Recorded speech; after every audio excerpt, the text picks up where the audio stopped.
محمد مصطفیٰ صلی اللہ علیہ وسلم کی ذات گرامی پر لاکھوں کروڑوں درود و سلام کے بعد آج کے خطبہ جمعہ کے اندر میں تعلیم اور تربیت کے موضوع پر چند باتیں آپ کے سامنے پیش کرنے کی سعادت حاصل کروں گا۔ اللہ تبارک و تعالیٰ سے دعا ہے کہ اللہ العالمین تو سب سے پہلے مجھے ان باتوں پہ عمل کرنے کی توفیق عطا فرما، اور ساتھ ہی آپ سب حضرات کو سننے کے بھی اور سننے سے کہیں زیادہ ان باتوں پہ عمل کرنے کی توفیق عطا فرما، آمین۔ معزز سامعین، اسلام میں علم کا مقام بڑا اونچا ہے۔ اگر آپ قرآن مجید، احادیث مبارکہ، صحابہ کرام کی زندگی اور سیرت کا مطالعہ کریں گے تو آپ کو معلوم ہوگا کہ اسلام میں علم کا مقام بڑا اونچا ہے۔ اللہ تعالیٰ نے ہم انسانوں کو اشرف المخلوقات بنایا۔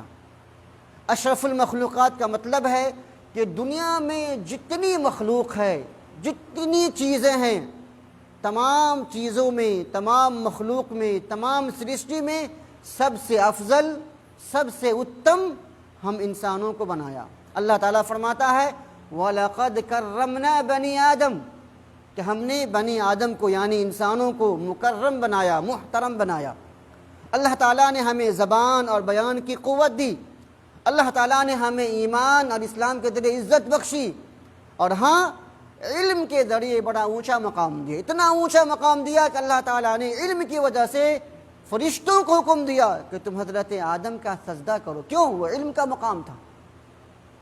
فرشتوں نے انسانوں کا حضرت آدم کا کیوں سجدہ کیا؟ وہ علم کی وجہ سے سجدہ کیا۔ لہذا دوستو، علم کا مقام بڑا اونچا ہے۔ اگر آپ کے پاس میں علم ہے تو آپ حلال و حرام کی تمیز کر سکتے ہیں۔ اگر آپ کے پاس میں علم ہے، اگر کوئی آپ کو بیوقوف بنانا چاہتا ہے تو آپ تمیز کر سکتے ہیں، نہیں یہ بات غلط کہہ رہا ہے، یہ جھوٹ کہہ رہا ہے۔ کیوں؟ کیونکہ آپ کو پہلے سے پتہ ہے۔ لیکن اگر آپ کو پہلے سے پتہ نہیں ہے تو پھر آپ کو جیسے بھی چاہے کوئی الو بنا سکتا ہے۔ جی ہاں، خاص طور سے وہ لوگ جو پیشہ ور مولوی ہیں، دھوکے باز قسم کے لوگ ہیں، اپنا پیٹ بھرنا چاہتے ہیں تو کسی طرح سے بھی آپ کو الو بنا سکتے ہیں۔ لیکن اگر آپ کے پاس معلومات ہے تو آپ ان سے دلیل پوچھیں گے کہ مولانا اس بات کی کون سی دلیل ہے؟ قرآن میں کہاں لکھا ہے؟ حدیث میں کہاں لکھا ہے؟ صحابہ نے کہاں فرمایا؟ دلیل دو۔ اگر آپ عالم ہیں، آپ کو معلومات ہے، تو وہ خاموش ہو جائے گا۔ اور قرآن مجید کے اندر میں بہت سی ایسی آیات ہے جہاں پہ علم کی اہمیت کو بیان کیا گیا۔ میں چند آیتیں پیش کرتا ہوں۔ پہلی آیت، اللہ تعالیٰ نے قرآن مجید میں کیا فرمایا؟ اقرأ بسم ربک الذی خلق، پڑھ اس رب کے نام سے جس نے تمام دنیا کو پیدا کیا۔ میں یہاں سوال کرنا چاہتا ہوں، یہ کون سی آیت ہے؟ دوستو، یہ نبی کریم صلی اللہ علیہ وسلم پہ سب سے پہلے اترنے والی آیت ہے۔ یہ وہ آیت ہے جس آیت کے ذریعے اللہ تعالیٰ نے نبی کریم صلی اللہ علیہ وسلم کو نبوت کا تاج پہنایا، محمد بن عبداللہ سے محمد الرسول اللہ بنایا۔ میں پوچھنا چاہتا ہوں، کیا قرآن مجید میں آیات کی کمی ہے؟ نہیں، کوئی کمی نہیں ہے۔ سورہ فاتحہ ہے، قل اللہ احد ہے، آیت الکرسی ہے، توحید ہے، اتباع ہے، سیرت ہے، آخرت ہے، قیامت، 50 موضوع ہے۔ لیکن اللہ تعالیٰ نے علم کے موضوع کو کیوں چنا؟ سب سے پہلے اسے کیوں نازل کیا؟ یہ بتلانے کے لیے کہ اگر آپ اسلام میں آنا چاہتے ہیں، مسلمان بننا چاہتے ہیں، تو آپ کے لیے پڑھنا لکھنا ضروری ہے، کیونکہ عبادت کے لیے علم شرط ہے۔ اگر عبادت آپ کرنا چاہتے ہیں، نماز پڑھنا چاہتے ہیں، لیکن نماز کیسے پڑھیں گے پتہ ہی نہیں، تو نماز پڑھ پائیں گے؟ جیسے آپ کو گاڑی ڈرائیو کرنا ہے، لیکن جب آپ پہلے سیکھیں گے نہیں تو گاڑی ڈرائیو کر پائیں گے؟ نہیں۔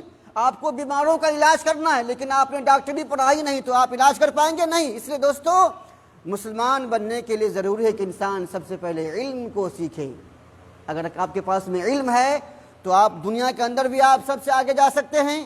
اگر آپ کے پاس میں علم ہے تو آخرت میں بھی آپ کا مقام سب سے اونچا ہو سکتا ہے۔ جی ہاں دوستو، اس لیے قرآن مجید کی پہلی اترنے والی آیت اقرأ بسم ربک الذی خلق، اس میں علم کی اہمیت کو بتلانا مقصود ہے۔ اللہ تعالیٰ فرماتا ہے نمبر 2، قل هل يستوي الذين يعلمون والذين لا يعلمون، کہ نبی کہہ دیجئے کہ جو جانتے ہیں اور جو نہیں جانتے دونوں برابر ہو سکتے ہیں؟ جواب نہیں۔ کیا عالم اور جاہل برابر ہے؟ ایک ہے؟ جواب نہیں۔ کیا دھوپ اور سایہ برابر ہے؟ نہیں۔ روشنی اور تاریکی ایک ہے؟ جواب نہیں۔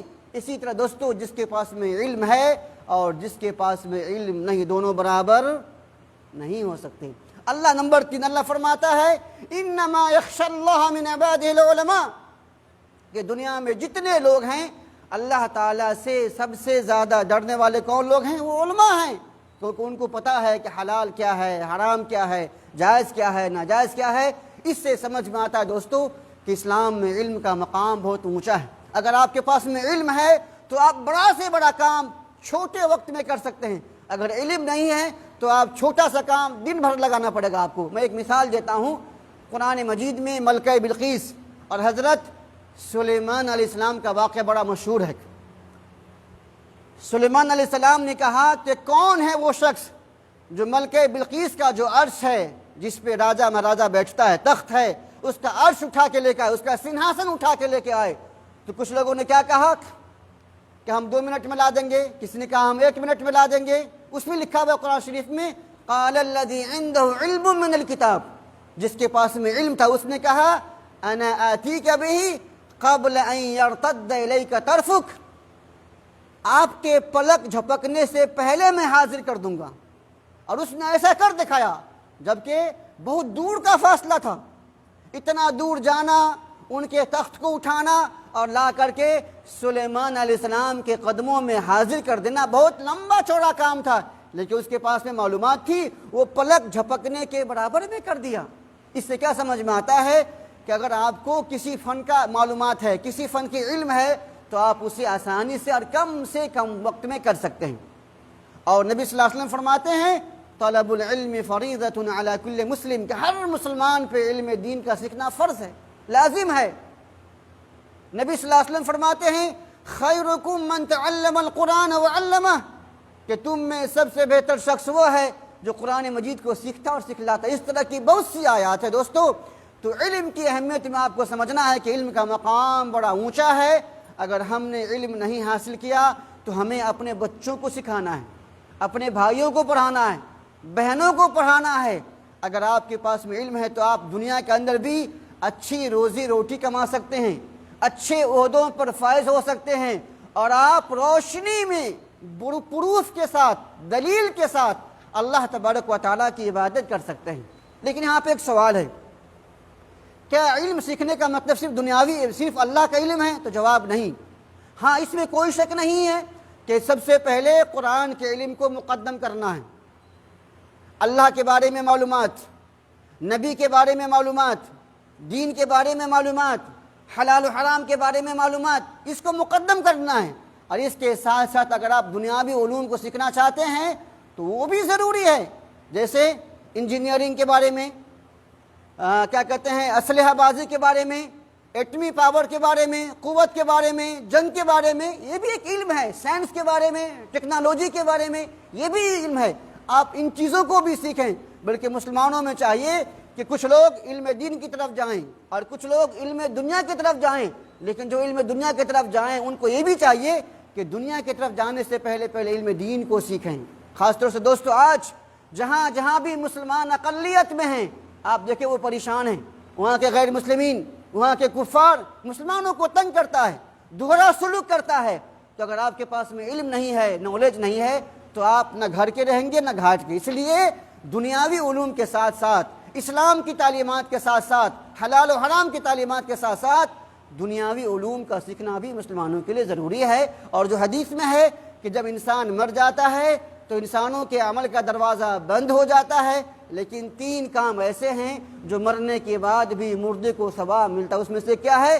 او علم ينتفع به، نفع بخش علم۔ نفع بخش علم میں قرآن بھی ہے، حدیث بھی ہے، سائنس بھی ہے، انجینئرنگ بھی ہے، میتھمیٹکس بھی ہے، فزکس بھی ہے، یہ سب نفع بخش علم ہے۔ اگر آپ نے کسی بچوں کو پڑھایا یا آپ نے سیکھا، آپ دنیا سے مر کے چلے جائیں گے، جب تک اس علم سے لوگ استفادہ کرتے رہیں گے آپ کو ثواب ملتا رہے گا۔ نمبر 1 یہ تھا ہمارا حصہ تعلیم کا، اور دوسرا حصہ ہے تربیت۔ دوستو مسلمانوں کے لیے آج یہ بھی ضروری ہے کہ اپنے بچوں کی اچھی تربیت کریں، ایمانی تربیت، جسمانی تربیت، اخلاقی تربیت، دینی تربیت، جنسی تربیت، جتنی بھی تربیت کی قسمیں ہو سکتی ہے مسلمان ماں باپ کے لیے ضروری ہے، علماؤں کے لیے ضروری ہے، مسلمانوں کے بڑے بڑے لیڈران کے ضروری ہے کہ مسلمانوں کے ماحول میں ان چیزوں کو نافذ کریں، بالخصوص ماں باپ اور اساتذہ اپنے بچوں کو ایمان کے بارے میں، اخلاق کے بارے میں، دین کے بارے میں، نبی کے بارے میں بچپن سے سکھائیں۔ میں چند مثالیں دیتا ہوں جس سے آپ کو سمجھ میں آ جائے گا۔ جیسے بچہ جب توتلی زبان سے بچہ کچھ بولنا شروع کرے تو ماں کو چاہیے، ماں کو اسپیشلی، کیونکہ بچہ ہمیشہ ماں کے گود میں رہتا ہے، کبھی ماں دودھ پلاتی ہے، کبھی نہلاتی ہے، کبھی پیمپر بدلتی ہے، کبھی تیل سے مالش کرتی ہے، تو ماں کو چاہیے کہ جب بچے کی زبان سے، توتلی زبان سے بچہ کچھ بولے تو ماں کہے بیٹا بولو اللہ اللہ اللہ اللہ، بار بار بچے کے سامنے اللہ کا نام لے، تاکہ بچے کے کان میں سب سے پہلے کون سا لفظ آئے؟ اللہ کا نام آئے۔ ہاں، سب سے پہلے اللہ کا نام آنا چاہیے۔ لا الہ الا اللہ، بچے سمجھے نہ سمجھے بولے وہاں پہ لا الہ الا اللہ محمد الرسول اللہ۔ اور بچہ بڑا ہو جائے، بیٹا اللہ کہاں ہے؟ اللہ اوپر، اللہ اوپر۔ آپ بچے سے پوچھیں گے بیٹا اللہ کہاں ہے؟ وہ کہے گا اللہ اوپر۔ یہ تربیت ہے، بچپن سے سکھانا ہے۔ ان کو پوچھیں مارتا کون ہے، جلاتا کون ہے، دیتا کون ہے، بیماروں کو شفا کون دیتا ہے؟ سب اللہ دیتا ہے۔ جب آپ بچوں کی بچپن سے تربیت کریں گے دوستو تو آپ کا ایمان مضبوط رہے گا۔ اگر تربیت اچھی نہیں ہے تو دیکھو آج ہمارے ماحول میں آج مسلمانوں کا ایک بہت بڑا طبقہ اپنا پیشانی کہاں ٹیکتا ہے؟ باباؤں کے سامنے، مزاروں کے سامنے، عرس میں جاتا ہے، میلوں میں جاتا ہے، قبروں کا طواف کرتا ہے۔ جو بابا 9 من مٹی کے اندر میں ہے وہ آپ کو کیا دے سکتا ہے؟ اسی کا نام تو شرک ہے۔ دینے والا کون ہے؟ اللہ کی ذات۔ مارنے والا کون ہے؟ اللہ کی ذات۔ تو بچے کے دل میں سب سے پہلے ایمان کو پیدا کریں کہ اللہ تعالیٰ کون ہے، اسی نے ہم کو بنایا ہے، اسی نے دنیا کو بنایا ہے، وہی پانی برساتا ہے، وہی زمین سے اناج پیدا کرتا ہے۔ جب آپ بچوں کو بچپن سے ان چیزوں کی تعلیم دیں گے تو بچہ نیک بنے گا۔ نمبر 1 ایمان۔ نمبر 2 بچوں کو سکھائیں کہ بیٹا کچھ مانگنا ہے تو کن سے مانگنا ہے؟ اللہ سے مانگنا ہے۔ اور خود حدیثوں میں ثابت ہے کہ نبی صلی اللہ علیہ وسلم نے عبداللہ بن عباس جو 5-6 سال کے صحابی تھے، آپ نے ان سے کہا اے عبداللہ سنوک، اذا سألت فاسأل اللہ واذا استعنت فاستعن باللہ، جب بھی مانگنا ہو اللہ سے مانگو، جب بھی مدد چاہیے اللہ سے مدد مانگو۔ یہ کس کی تعلیم ہے؟ یہ کس کی تربیت ہے؟ یہ نبی کریم صلی اللہ علیہ وسلم کی تربیت ہے۔ بچوں کو اللہ پہ توکل کرنا سکھائیں کہ جب تک تم اللہ پہ بھروسہ رکھو، اللہ پہ توکل کرو، جب تک اللہ تعالیٰ نہیں چاہے گا کوئی آپ کو تکلیف نہیں پہنچا سکتا۔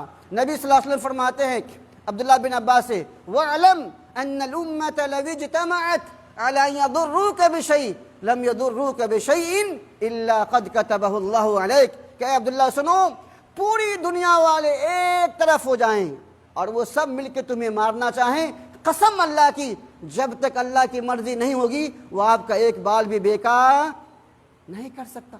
تو جب بچے کو پتا ہے 10-4 لوگ جمع ہو جائیں، کافر جمع ہو جائیں کہ تم کفر بکو، ان کو پتا ہے کہ جب تک اللہ کی مرضی نہیں ہوگی مجھے کچھ نہیں کر سکتا ہے، تو بچے کے دل میں اللہ پر بھروسہ پیدا ہوگا۔ اسی طرح دوستو بچے کے دل میں اللہ کا خوف پیدا کریں۔ اللہ کا، جیسے بچے بڑا ہو جاتا ہے، اسکول میں جاتا ہے، کالج میں جاتا ہے، تو اللہ کا خوف، اللہ کا تقوی پیدا کریں اور بچوں سے کہیں کہ دیکھیے میں 1-2 مثال بھی دینا چاہتا ہوں۔ نمرود نے ابراہیم علیہ السلام کو آگ میں پھینک دیا، تو کیا جب تک اللہ کی مرضی نہیں ہوئی آگ نے ان کو جلایا؟ نہیں جلایا، کچھ بھی نہیں ہوا ان کا۔ فرعون نے موسیٰ علیہ السلام کو مارنا چاہا، تو کیا موسیٰ علیہ السلام مر گئے؟ نہیں، بلکہ فرعون خود ڈوب کر مر گیا، وہ بچے رہے، زندہ رہے الحمدللہ۔ یوسف علیہ السلام کے بھائیوں نے یوسف علیہ السلام کو کنویں میں ڈال دیا، تو کیا یوسف علیہ السلام مر گئے؟ نہیں، بلکہ وہ عزیز مصر، وہ مصر کے گورنر بن گئے، خزانے کے مالک بن گئے، ان کے بھائی جیسے کہ جیسے رہ گئے۔ تو لوگ آپ کے خلاف چال چلیں گے، تدبیر کریں گے، آپ کے پاؤں کو کھینچیں گے، آپ کو نیچے دکھائیں گے، آپ اللہ پہ بھروسہ کرو، جب تک اللہ کی مرضی نہیں ہوگی کوئی آپ کا بال بیکار نہیں کر سکتا۔ دوستو یہ ہے ایمانی تربیت۔ اسی طرح سے اخلاقی تربیت، جیسے بچے کو سلام کرنا سکھائیں، گھر میں آئیں تو دروازے پہ دستک دینا ہے، دروازے پہ نوک کرنا ہے، جھٹ سے گھر میں نہیں گھس جانا ہے، بڑوں کی تعظیم، چھوٹوں سے پیار، اور بھی سچ بولنا، جھوٹ نہیں بولنا، کھانے پینے کے طریقے، یہ سب اخلاق کا تربیت ہے۔ اور میں حدیثوں میں بارہا پیش کر چکا ہوں کہ نبی صلی اللہ علیہ وسلم نے بھی چھوٹے صحابی سے کہا تھا یا غلام سم اللہ وکل بیمینک وکل مما یلیک، کہ اے پیارے بچے دائیں ہاتھ بسم اللہ پڑھو، دائیں ہاتھ سے کھاؤ، اپنے سامنے سے کھاؤ۔ آج بہت سے لوگ ہیں کہ جب کھانا کھاتے ہیں تو کبھی بائیں ہاتھ سے کھاتے رہتے ہیں، خاص طور سے ناشتہ وغیرہ، چنا وغیرہ، چورا وغیرہ، یا جب وہ چائے پیتے ہیں تو بائیں ہاتھ سے پیتے ہیں، جوس پیتے ہیں تو بائیں ہاتھ سے پیتے ہیں، جبکہ حدیثوں میں لکھا ہے کہ بائیں ہاتھ سے مت کھاؤ، بائیں ہاتھ سے مت پیو، کیونکہ شیطان بائیں ہاتھ سے کھاتا اور پیتا ہے۔ اصل میں بچپن سے ہمیں بائیں ہاتھ سے کھانے پینے کی عادت ہے تو بڑے ہونے کے بعد وہ ختم ہی نہیں ہوتا ہے۔ اگر آپ بچپن سے دائیں ہاتھ سے کھائیں گے پیئیں گے، بچوں کو اسی طرح سے سکھائیں گے تو انشاءاللہ وہ بچہ ہمیشہ دائیں ہاتھ سے کھائے گا، بائیں سے کبھی نہیں کھائے گا۔ اسی طرح بچے جب 7 سال کے ہو جائیں تو انہیں نماز پڑھنے کی تعلیم دیں، اور جب 10 سال کا ہو جائے تو اسے ڈنڈے سے مارے اور نماز کی تعلیم دیں۔ اور اس کا سب سے بہترین طریقہ ہے کہ ماں باپ خود نماز پڑھیں۔ جب آپ نماز پڑھنے جائیں تو لڑکوں کو ساتھ میں لے کے جائیں، جب عورتیں نماز پڑھنے جائیں تو بچوں کو ساتھ میں لے کے جائیں۔ اس طرح سے نماز پڑھنے کی تربیت پیدا ہوگی اور آپ کا گھر بالکل جنت نما ہوگا۔ جیسا سوچئے کہ آپ کا بچہ جب اذان ہوگی تو اٹھے گا، وضو کرے گا، کرتا پاجامہ پہنے گا، ٹوپی لگائے گا اور مسجد میں جائے گا، وہ ثواب کس کو ملے گا؟ ماں باپ کو جائے گا۔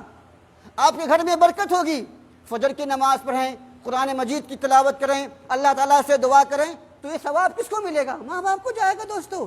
اس لیے ماں باپ کو چاہیے کہ اپنے بچوں کی اچھی تعلیم دیں، اسلام کی تعلیمات دیں اور اس کے بعد اچھی تربیت کریں۔ اگر آپ ایسا کرتے ہیں تو اگر آپ ماں باپ دنیا سے مر کر چلے گئے تو آپ کے بچے جب بھی دعا کریں گے رب ارحمہما کما ربیانی صغیرا، تو وہ ثواب ماں باپ کو جاتا رہے گا۔ بچے جتنی مرتبہ سجدہ کریں گے، جتنی بار نماز پڑھیں گے، لوگوں کو بھلی باتوں کی تعلیم دیں گے، بری باتوں سے روکیں گے، اس کا ثواب ماں باپ کو جاتا رہے گا۔ لہذا ہمیں چاہیے کہ مرنے سے پہلے کچھ ایسا کام کر جائیں جو ہمیں مرنے کے بعد بھی ثواب ملتا رہے۔ اللہ تبارک و تعالیٰ سے دعا ہے اللہ العالمین تو مجھے بھی اور آپ سب کو اپنے بچوں کی اچھی تعلیم اور اچھی تربیت کرنے کی توفیق عطا فرمائے، آمین۔ اقول قولی ھذا واستغفر اللہ لی ولکم ولسائر المسلمین فاستغفروہ انہ ھو الغفور الرحیم۔